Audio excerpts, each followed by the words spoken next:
Kami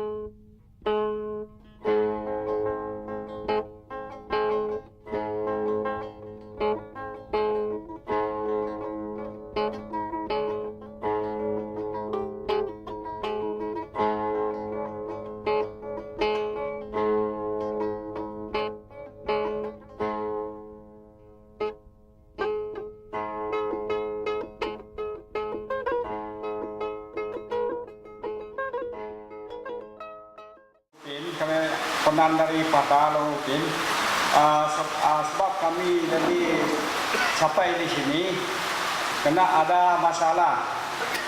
Itu tidak kami kampung saya di Patah mungkin tidak di menyokong dam. Kami bergantung dengan tanah, dengan sungai, dengan makanan kami dalam Sungai Patah.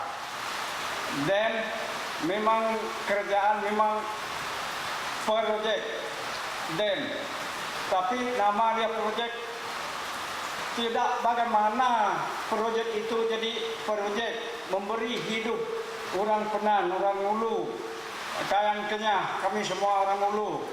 Bagaimana dia jadi hidup? Kena bulan 7 ini saya sudah pergi pelasung, pergi di Murung sampai di macam dekat satu bot itu tadi. Penan Tekulang sana, penan Talun Rumah Ayam tu, saya bulan 7 sudah pelasung sana. Tapi orang yang tidak nampak, bagus penan Kayan Kenyah, Iban, semua kami orang Ulu. Orang yang tidak nampak itu kerjaan kira menjatuhkan jawab kami orang Ulu. Kena orang cakap kami orang Ulu ini tipu, nengah cerita, tidak mata seperti tengok. Saya tengok semua kemajuan kerjaan memberi kepada orang Penan Talun sama tu penghulu Penan Sungai Tekulang sana. Ada semua saya sampai rumah di sana. Orang bikin tu kolam ikan 8 kaki masang lubang kubur di Meludik sana, orang bikin semen. Sampai saya. Ada orang yang diam Rumah Ayam itu, Penan Talun itu. Kerjaan bikin sawit dari sana, bikin itu piko tu, bikin apa tu? Ada air dia Abi Hot, orang Penan Talun tu, Abi Hot simpan dulu. Abi beli simpan sini. Bukan air pipe itu. Kalau orang rasum itu sawit nanti bagaimana? Orang makan ini. Orang di Talun Rumah Ayam itu. Kalau betul, kalau saya nilai, kalau saya tengok mata saya sendiri, lebih bagus hidup saya punya bapak dulu dalam hutan lebih. Kurang lebih bawah dari saya punya bapak dalam hutan orang. Semua kaum orang sana. Badan-badan saya mati hidup tidak saya, kami Longutin tidak sokong dem di dalam barang. Terima kasih. Sama ada betulkah atau tidak. Andainya begini. Nah, kadang-kadang apabila kita sebagai penduduk-penduduk di mana-mana pun di kawasan Baram, apabila kita memukakan soalan kita mengenai pembangunan, mengenai rayuan kita dengan pihak yang memerintah, nah, kadang-kadang dari pihak atasan seperti ketua masyarakat, mereka kata, oh tak payah kamu cakap. Kami sudah dilantik sebagai ketua masyarakat, kami sudah cukup bercakap bagi pihak kamu. Apa keputusan yang kami buat, yang kami merancang dari aspek pembangunan, itu kamu rakyat-rakyat di kawasan ini harus terima. Jadi adakah ini cara yang betul atau tidak?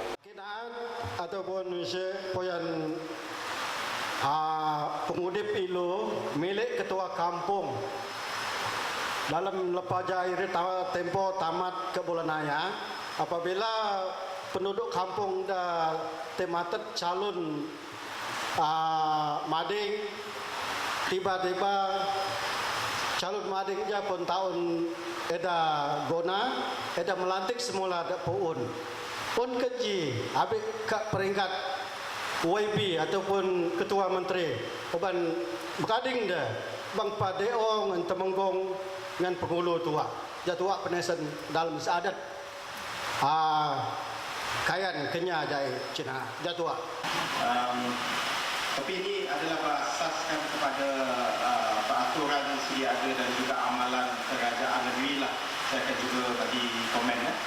Dan juga itu satu pandangan, dan pandangan seterusnya, adakah itu wajar dan apakah tindakan yang boleh dilakukan oleh orang kampung. Di Sarawak ni sebenarnya pemimpin masyarakat ini, ada setengah masyarakat itu secara tradisi dia, sebelum pun pembentukan Malaysia sudah ada ketua masyarakat tradisi di sini, terutamanya di kalangan orang Ulu sini, yang diwarisi turun-temurun oleh daripada darah dia. Kalau bapa dia sebelum itu adalah pemimpin masyarakat, selalunya pimpinan itu akan diserahkan kepada anak-anak dia dan seterusnya. Itu secara tradisi. Malah sebelum kedatangan James Brooke, sebelum pembentukan Malaysia, ini sudah menjadi amalan tradisi setengah masyarakat, termasuk orang Ulu di sini. Tetapi dan pemimpin masyarakat ini saya rasa memang benar-benar mewakili aspirasi masyarakat. Tetapi setelah pembentukan Malaysia, jawatan ketua masyarakat ini sudah mula perlahan demi perlahan dijadikan sebagai sebahagian daripada civil service.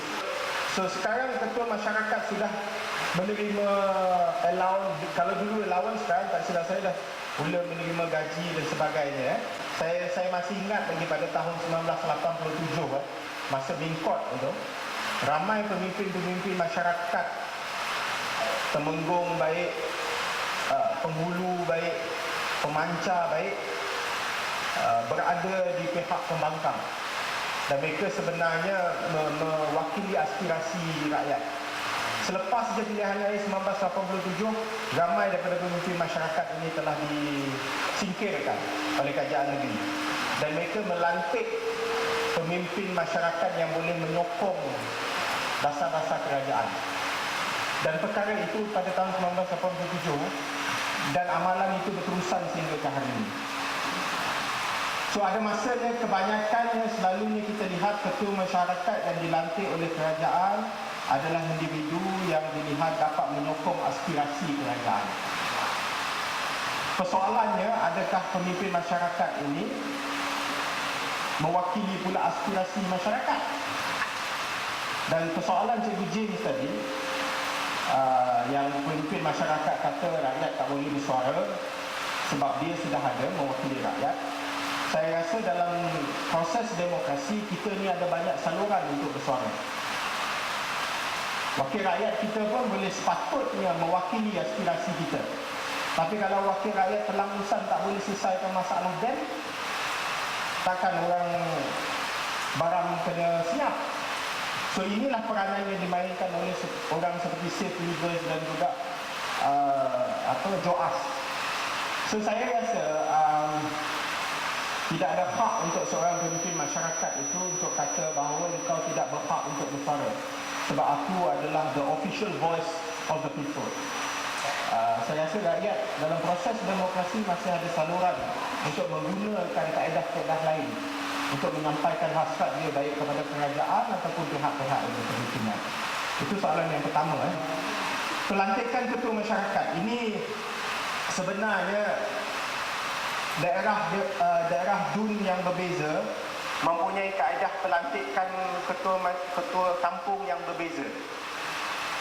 Dan dia selalunya terpulang kepada wakil rakyat di situlah YB. Saya tahu ada setengah tempat di mana YB itu akan membenarkan proses pilihan raya dibuat di peringkat kampung untuk pilih ketua kaum.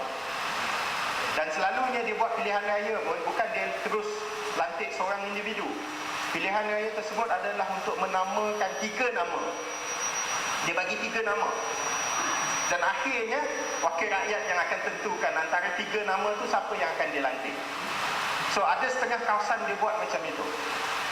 So ada setengah kawasan dia benarkan buat pilihan raya, Masyarakat bagi 3 nama, dia pilih calon lain pun ada juga.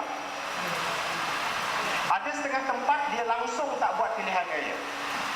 Wakil rakyat akan berunding dengan penasihat dia, atau mungkin akan bercakap dengan beberapa orang kampung, dan selepas itu dia akan lantik orang yang dia rasa boleh mewakili suara dia. So proses ini kalau saya lihat daripada segi amalan dia banyak berteraskan kepada apa yang wakil rakyat nak buat. Salah satu daripada konsep konsultasi adalah untuk memastikan ketua masyarakat dan anak-anak buahnya berbincang dan bercakap. So saya rasa ketua masyarakat tak boleh melihat diri sebagai wakil, melainkan dia telah mendengar semua dan berbincang dengan masyarakat. Betul ke tidak? Jawapan saya senang, tidak. Macam ni, kalau nak pergi Kuching, macam mana nak pergi? Boleh naik belon kan? Itu satu jalan. Kalau tak nak naik belon, boleh naik 4-wheel drive. Kalau tak nak 4-wheel drive, boleh naik boat. Kalau tidak mau naik boat, boleh jalan kaki. Ada banyak cara pergi Kuching. Kalau wakil rakyat tidak mau mewakili kepentingan orang, rakyat, tak perlulah harapkan dia lagi. Kan harapkan pagar makan pagi, padi. Jadi, kalau wakil rakyat cakap, jangan cakap saya wakil, you kata you wakil tidak bagus, kerana bila saya cakap you tidak dengar. Jadi saya pun nak cakap terus juga. Okey, itu jawapan saya. Yang kedua, Encik Ani Long Tunang secara sebulat suara sudah hantar surat kepada perintah minta pilih ketua kampung sendiri kan. Jadi adakah kerajaan ada kuasa mutlak? Ada kuasa mutlak dari segi undang-undang. Tapi macam ni, kalau orang kampung nak pilih seorang sebagai ketua kampung, bila perintah tidak terima pencalonan yang sebulat suara itu, apa maksud? Maksud dia perintah sudah angkuh sikit kan. Jadi kalau you selalu macam tadi Dr. Faizal tunjuk, selalu pilih perintah, lama-kelamaan perintah sudah angkuh, bila you nak bangkitkan suara, nak bagi cadangan, perintah tak dengar lagi. Kena pandai-pandai sikitlah, kenapa nak pilih lagi? Ya. Jadi kalau you pilih bos dia, bos yang melantik penghulu atau ketua kampung, bila you nak cadangkan orang, bos itu tidak mau pilih ketua kampung, tapi ada setiap 5 tahun you ada peluang nak pilih bos, you kena fikir baik-baiklah, kena pandai-pandailah. Kenapa pula nak sokong orang yang angkuh, yang tidak mau dengar suara orang kampung? Itu jawapan saya.